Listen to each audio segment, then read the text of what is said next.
Saat malam datang tanpa suara dan bayangan mulai bercerita, tutup jendela, matikan lampu, bersiaplah kisah ini untukmu. Bareng Baten dan Indri yang setia menemani, cerita horor datang pelan tapi pasti. Dari lorong gelap sudut rumah yang sunyi, semua kisah nyata atau ilusi. Yang mengisi tubuhmu saat tidur. Kamu tidur. Kamu yakin tubuhmu diam, tertutup selimut, tidak bergerak. Tapi bagaimana kalau aku bilang ada sesuatu yang meminjam tubuhmu untuk sementara saat kamu tak sadar? Ya, cerita ini dimulai dengan Robin dan Eko yang mulai bermimpi. Tapi bangun dengan tubuh yang bukan lagi sepenuhnya milik mereka.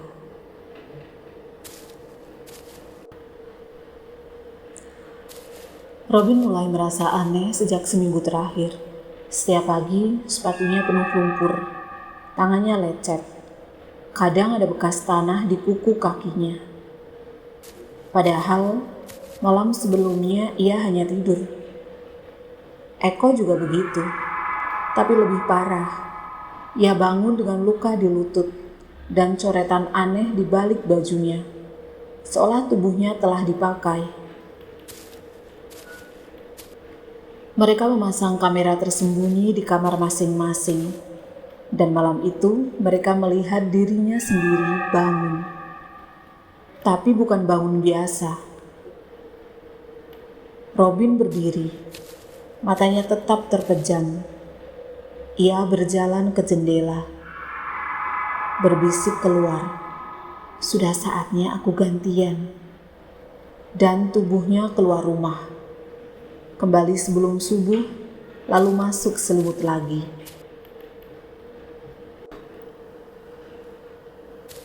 Eko menyelidiki catatan lama Pak Aryo. Di sana tertulis satu kalimat, "Saat tidur, rohmu pergi.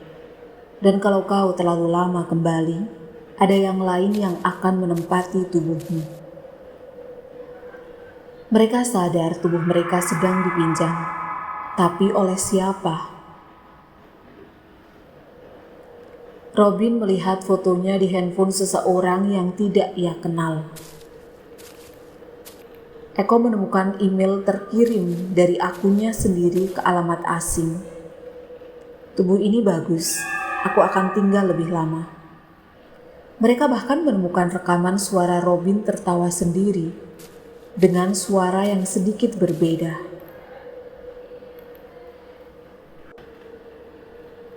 Mereka berusaha tidak tidur 3 hari. Tapi tubuh manusia tak dirancang untuk terjaga terlalu lama. Di hari keempat, Eko pingsan. Dan saat bangun, ia terikat di tempat tidur rumah sakit, tapi jarinya menulis sendiri di udara, "Jangan bangunkan aku sudah nyaman di sini." Robin bermimpi, tapi bukan di tempat asing. Ia berada di rumahnya sendiri, tapi ada dia juga di sana. Versi dirinya duduk di kursi makan, tersenyum. "Kamu bisa terus tidur di sini. Aku akan hidup di luar. Tubuhmu sudah aku pelajari. Orang-orang suka aku, bahkan ibumu bilang aku lebih baik dari kamu." Robin dan Eko sadar satu-satunya cara mengusir roh yang menempati tubuh mereka adalah membuatnya merasakan ketakutan manusia. Karena roh hanya bisa mengisi tubuh yang lelah, bukan yang melawan. Mereka bermimpi bersama di dalam ruang kosong putih. Lalu tubuh-tubuh mereka sendiri muncul versi palsu, penuh senyum palsu dan mata kosong. "Kalian tidak dibutuhkan." Robin menatap Eko dan berteriak, Kita pernah tidur bareng di masjid waktu kecil. Ingat, kita anak manusia. Ini tubuh kita. Bayangan mereka berteriak. Tubuh-tubuh palsu pecah seperti camkan. Robin terbangun. Tangannya bersih. Eko menelponnya. Suaranya normal. Semuanya terasa tenang. Tapi saat Robin membuka lemari baju, ada kaos yang tidak pernah ia beli. Dan di saku, selembar kertas kecil tertulis, "Terima kasih untuk pinjamannya. Mungkin nanti aku akan kembali." Kita tidur untuk istirahat. Tapi kadang saat kita tidak sadar, tubuh kita bisa dipakai oleh yang lain. Jangan terlalu sering tidur dalam keadaan marah atau kosong, karena yang mencari tubuh tidak suka jiwa yang penuh. Kalau kamu bangun dengan rasa lelah, luka yang tak kamu tahu asalnya, atau pakaian yang bukan milikmu, mungkin kamu baru saja dipinjam.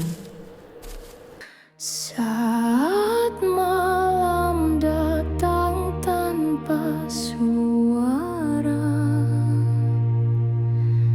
dan bayangan mulai bercerita, tutup jendela,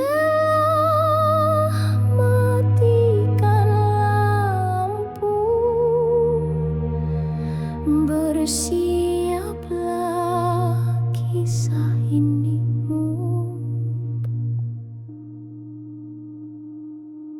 Bareng batin dan indri yang setia menemani, cerita horor datang pelan tapi pasti dari lorong gelap sudut rumah yang sunyi. Semua kisah nyata atau ilusi.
Sering justru mendekat tanpa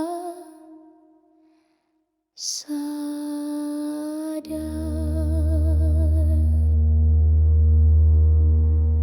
Sampai jumpa di kisah selanjutnya nanti. Tetap di sini. Cerita horor bareng Baten dan Indri. Berani dengerin, berani ngerasa.